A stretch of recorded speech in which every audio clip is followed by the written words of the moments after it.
Akibat hujan deras, material kayu dan batu besar hanyut terbawa banjir bandang dan merusak 15 rumah di kawasan Gunung Kidul, Yogyakarta. Terbawanya material itu terekam amatir warga hingga viral. Ya pemirsa, banjir bandang yang membawa material kayu dan batu besar terekam warga saat menerjang dusun Jono, Desa Tancep, Ngawen, Kabupaten Gunung Kidul. Seluruh material ini terbawa dari lereng pegunungan bersama air bercampur lumpur. Banjir bandang ini dipicu hujan deras yang menerjang kawasan tersebut sejak sore hari. Usai diterjang banjir bandang, pagi ini warga mulai membersihkan rumah mereka dari material tanah, batu, dan juga dari kayu-kayu. Pembersihan dilakukan menggunakan alat seadanya dan dipindahkan secara gotong royong. Tercatat ada 15 warga yang mengalami kerusakan akibat banjir bandang. Warga berharap ada bantuan dari warga lain dan juga semoga kejadian ini tidak kembali terjadi. Dihantam ombak akibat cuaca ekstrim, kapal motor KM Intim Teratai kandas menabrak karang di pesisir Pulau Makain, Halmahera Selatan, Maluku Utara. Ratusan penumpang panik hingga melompat ke laut dan berenang ke pinggir pantai. Kami punya kapal sudah tenggelam. Itu bantuan itu. Apa nih tembakan mercusuar bantuan dari kapal tuh? Itu. Menggunakan peralatan seadanya, ratusan penumpang KM Intim Teratai melompat dan berenang menuju pantai Pulau Makian, Halmahera Selatan, Provinsi Maluku Utara. Mereka panik usai kapal yang ditumpangi dihantam gelombang tinggi hingga kandas akibat menabrak karang. Kandasnya kapal terjadi sekitar 46 km dari kota Ternate. Sebelumnya KM Intim Teratai berangkat dari Pelabuhan Kupal pada Senin 16 Februari 2026 dengan tujuan Pelabuhan Bastiong Ternate. Namun pada Selasa 17 Februari 2026 akibat cuaca buruk kapal akhirnya kandas dan miring di perairan Pulau Makian. Beruntung seluruh penumpang selamat dan menunggu evakuasi dari tim SAR dan gabungan yang bergerak dari Ternate. Dari Ternate, Maluku Utara, Ismail Sangaji, iNews melaporkan. Mayoritas masyarakat Indonesia akan mulai santap sahur nanti malam, tapi menu Ramadan kali ini terganggu harga cabai yang naik cukup tinggi.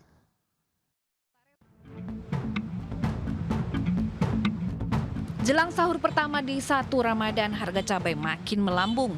Tak rela menyantap makanan tanpa rasa pedas, warga Banjarnegara, Jawa Tengah akhirnya membeli cabai eceran. 22 biji cabai rawit dihargai pedagang sebesar Rp5.000. Harga cabai rawit merah kini mencapai Rp100.000 per kilogram. Kenaikan harga bisa mencapai Rp10.000 setiap hari.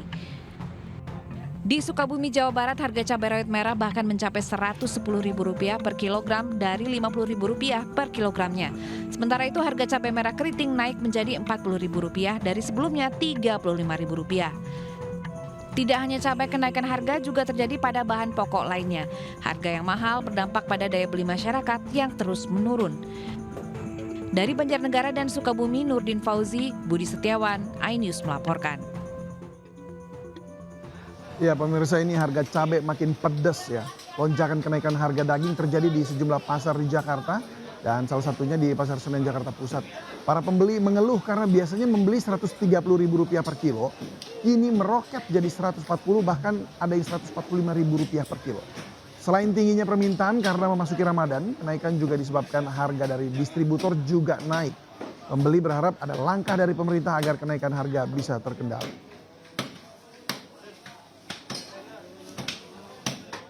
Nah, bagaimana dengan harga daging sapi saat ini di Pasar Senen Jakarta? Kita menuju ke Anissa Rizkia yang akan melaporkan langsung dari sana. Anissa, berapa harga daging sapi saat ini per kilo?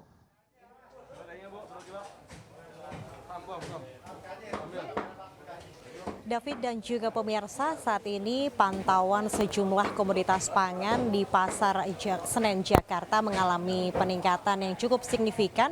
Salah satu diantaranya yakni daging sapi. Dari tempat kami melaporkan saat ini yang biasanya ini Rp130.000 per kilogramnya, kini sudah ada peningkatan sebesar 3 hingga 7% atau Rp5-10.000 per kilogramnya.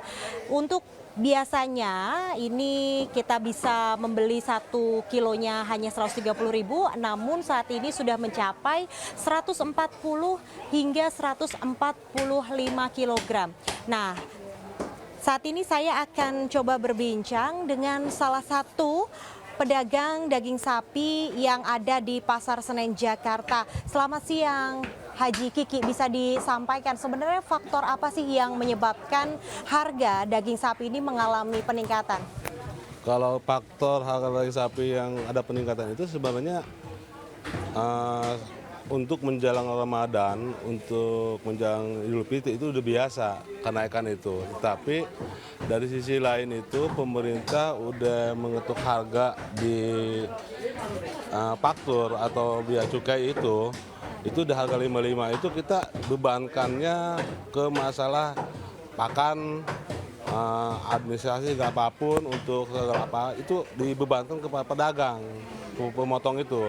Makanya pemotong itu ngasih harga kepada pedagang seperti saya ini di harga sekian gitu. Jadi kita untuk relatif penjualan itu di harga 14 atau 14,5. Prediksinya ini untuk peningkatan harga akan terjadi sampai kapan sih? Belum tahu kalau untuk kenaikan harga sampai kapan, saya juga belum tahu pasti. Yang pasti itu udah pasti ada kenaikan di waktu menjelang Ramadan dan Lebaran, itu aja sih. Mungkin harapannya Pak dari pedagang, perwakilan pedagang dari Pasar Senen.